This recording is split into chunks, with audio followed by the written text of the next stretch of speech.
ये कई गंभीर बीमारियों के संकेत होते हैं। आप किसी भी डॉक्टर से पूछ लीजिए, अगर लगातार वजन घट रहा है और उसकी वजह पता नहीं चल रही है तो निश्चित रूप से ये गंभीर बीमारी का संकेत है। तो ये हम सब के लिए, अरविंद केजरीवाल जी के लिए, उनके परिवार के लिए, उनके चाहने वालों के लिए, दिल्ली के हों, देश के हों, उन सब के लिए गंभीर चिंता का विषय है, नंबर 1। दूसरी बात क्या हुई, इस दौरान जब से वो जेल में है लगभग 5 बार ऐसा हुआ है जब रात में उनका शुगर अचानक डाउन हुआ और वो 50 से भी कम गया, 50 से भी कम गया शुगर लेवल। और आप जानते हैं कि शुगर बढ़ना तो एक बार आप कंट्रोल कर सकते हैं, अगर शुगर आपका लगातार गिर रहा है और अचानक ऐसे गिर रहा है, सोते समय गिर रहा है, तो कोई भी व्यक्ति कोमा में जा सकता है। यह स्थिति अभी हम लोगों ने देखा था, जब आतिशी का शुगर लेवल 41 पहुंच गया तो डॉक्टरों ने कहा कि ये कोमा में जा सकती है, इनको एडमिट कराइए तुरंत। 50 से नीचे 5 बार दिल्ली के मुख्यमंत्री अरविंद केजरीवाल जी का शुगर लेवल गया, 5 बार। कौन रहता है रात में हॉस्पिटल, जेल के सेल के बाहर? कौन सा डॉक्टर बैठा रहता है? कौन सा डॉक्टर रात की ड्यूटी करता है जेल के अंदर? मैं खुद रहा हूं 6 महीने। आप घंटी बजाते रहिए, बहुत मुश्किल से आपको रात में अगर कोई समस्या हो गई तो ओपीडी ले जाया जाता है। तो ये सब क्यों किया जा रहा है और किस वक्त में किया जा रहा है? आपको याद होगा, जैसे ही ईडी कोर्ट ने जमानत दी थी, हाई कोर्ट में पहुंचकर बगैर ऑर्डर की कॉपी के ईडी ने स्टे ले लिया, जो भारतीय न्यायपालिका के इतिहास में पहली और एकमात्र घटना है। कानून को, नियम को, प्रक्रियाओं को ताक पे रख के स्टे ले लिया गया अरविंद केजरीवाल जी के रिहाई के ऊपर। किसके द्वारा? प्रधानमंत्री नरेंद्र मोदी जी के अधीन आने वाली एजेंसी ईडी के द्वारा। और जब हम लोगों ने कहा कि सुप्रीम कोर्ट से राहत मिल जाएगी और पक्का मिल जाएगी, ऐसा पूरी संभावना लग रही थी, ऐसी पूरी उम्मीद थी, क्योंकि जो सुनवाई के दौरान हम लोगों ने देखा था अदालत का रुख, उससे साफ लग रहा था कि अरविंद केजरीवाल जी को राहत मिलेगी। उससे ठीक पहले सीबीआई का झूठा, मनगढ़ंत, बेबुनियाद केस अरविंद केजरीवाल के खिलाफ बनाया गया। क्यों बनाया गया? उनकी जिंदगी के साथ खिलवाड़ करने के लिए। क्यों बनाया गया? उनके स्वास्थ्य के साथ खिलवाड़ करने के लिए। तो प्रताड़ना, जेल में डालना तो एक विषय है, लेकिन केजरीवाल अपने स्वास्थ्य से टूट जाए, उनको गंभीर बीमारी हो जाए, उनके साथ जेल के अंदर कोई अनहोनी हो जाए, कोई घटना दुर्घटना हो जाए, ये बड़ा साजिश और षड्यंत्र का मकसद है भारतीय जनता पार्टी और देश के प्रधानमंत्री का।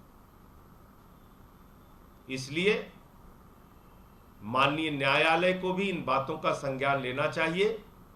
और जो एक छोटा मामला अब सीबीआई का बचा है, आप जानते हैं ईडी जब जमानत देती है तो पीएमएलए की शर्त कहती है कि अदालत को यह लगना चाहिए कि व्यक्ति निर्दोष है, तभी उसको जमानत मिल सकती है। ईडी की कोर्ट ने जमानत दिया, यह मान के दिया कि अरविंद केजरीवाल निर्दोष है, यह मान के दिया कि ईडी के अधिकारी बायस्ड तरीके से, दुर्भावना से केजरीवाल के खिलाफ केस बना रहे हैं, कार्रवाई कर रहे हैं।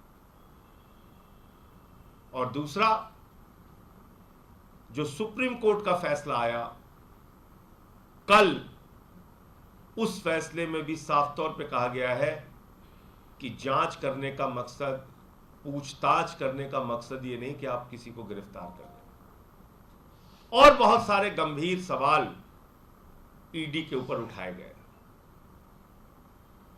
लार्जर बेंच से फैसला आएगा और मुझे पूरी उम्मीद है कि जिस तरह से पीएमएलए का और ईडी का दुरुपयोग सिर्फ और सिर्फ राजनीतिक विरोधियों को गिरफ्तार करने और प्रताड़ित करने के लिए किया जा रहा है, उस पर माननीय सर्वोच्च न्यायालय की जो बड़ी बेंच है जो गठित होनी है, वो निश्चित रूप से रोक लगाएगी और कोई एक फैसला देगी।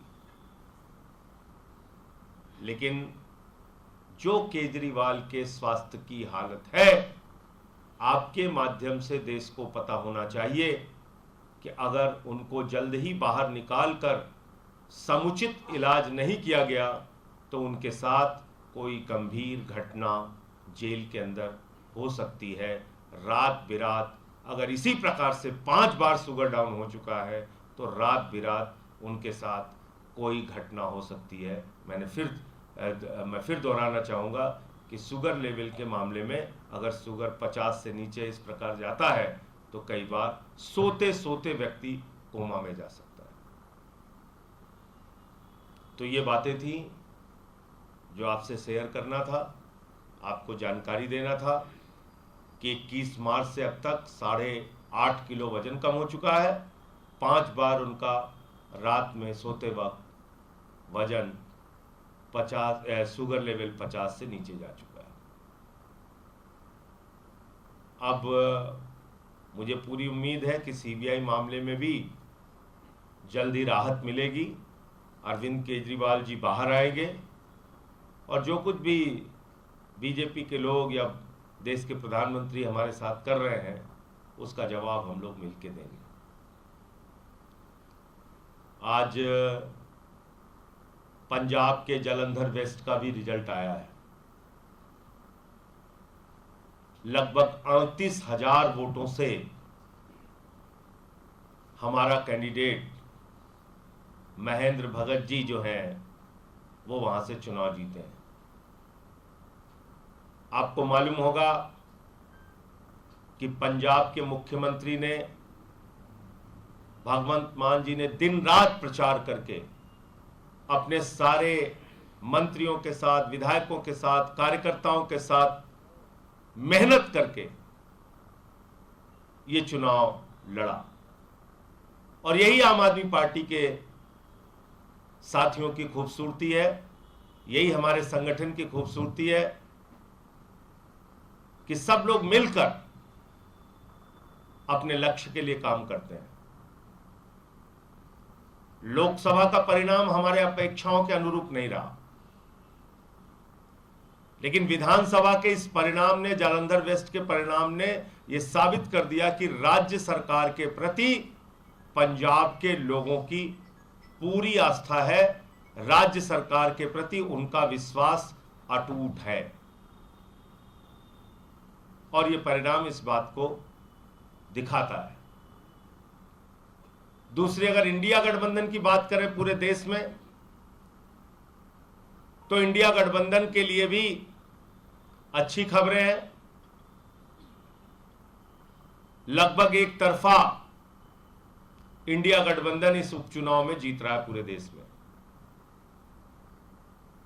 तो अब कहीं ना कहीं भारतीय जनता पार्टी को यह समझ लेना चाहिए कि सिर्फ कोरे वादों और झूठे जुमलों से काम चलने वाला नहीं है। आपको कुछ करके दिखाना होगा। किसानों के लिए, नौजवानों के लिए अग्निवीर जैसी योजना को खत्म करके पुरानी सेना की भर्ती बहाल करनी होगी। वो तमाम जो सवाल हैं वो आपको करके दिखाना होगा। और दूसरी और सबसे बड़ी बात यह है, आम आदमी पार्टी के लिए और हमारे कार्यकर्ताओं के लिए एक उत्साहजनक बात यह है कि आम आदमी पार्टी को एक वरदान मिला है, ईश्वर का वरदान। जो पार्टी को धोखा देगा उसकी राजनीति खत्म हो जाएगी।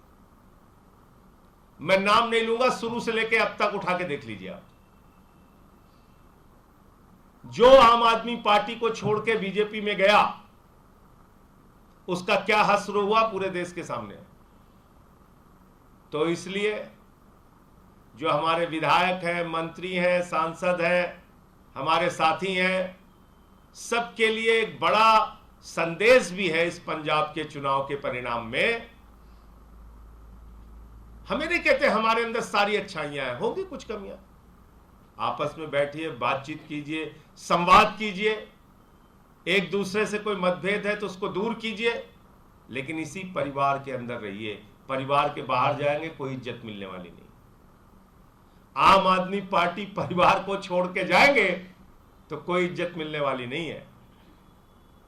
मैं पुराने नाम तो नहीं लूंगा, लेकिन ताजा नाम जरूर ले लूंगा। एक हमारे सांसद जी थे, बड़ी मेहनत करके कार्यकर्ताओं ने उनको जलंधर से जिताया, रिंकू जी। आया तो मुझे लगा कि बहुत अच्छा लड़का है, छोटे भाई की तरीके से हम लोगों ने उसको समझाया, ऐसे सदन में बोलना है, ऐसे करना है। चला गया बीजेपी में, लोकसभा का चुनाव हार गया। फिर दूसरे ये जलंधर वेस्ट के विधायक थे शीतल जी, ये भी आम आदमी पार्टी से जीत के आए थे। कार्यकर्ताओं ने मेहनत किया, मुख्यमंत्री भगवंत मान ने प्रचार किया, संदीप पाठक जी ने संगठन का काम किया, राघव चड्ढा लगे रहे, जर्नैल सिंह लगे रहे, पूरे जो हमारी पार्टी के लोग थे लगे रहे। ये भी छोड़ के बीजेपी में चला गया। तो जलंधर वेस्ट का चुनाव इसकी वजह से हो रहा था। कितने वोट से जीते? 38,000 वोटों से आम आदमी पार्टी के प्रत्याशी महेंद्र भगत जी जीते। तो रिंकू भी हार गए, शीतल भी हार गए। तो इन दोनों व्यक्तियों से हमें क्या शिक्षा मिलती है? आपको धोखा दोगे, राजनीति खत्म हो जाएगी। जिस परिवार में हो वहीं बने रहो। थोड़ा बहुत मतभेद है, कहीं कोई बात बुरी लग रही है, घर के अंदर बात करो। परिवार में बातचीत संवाद से सारी समस्याओं का समाधान होता है। दूसरी जगह जाओगे बहुत बुरा हाल होगा। पुराने नाम याद दिलाऊंगा तो बहुत लंबी सूची हो जाएगी।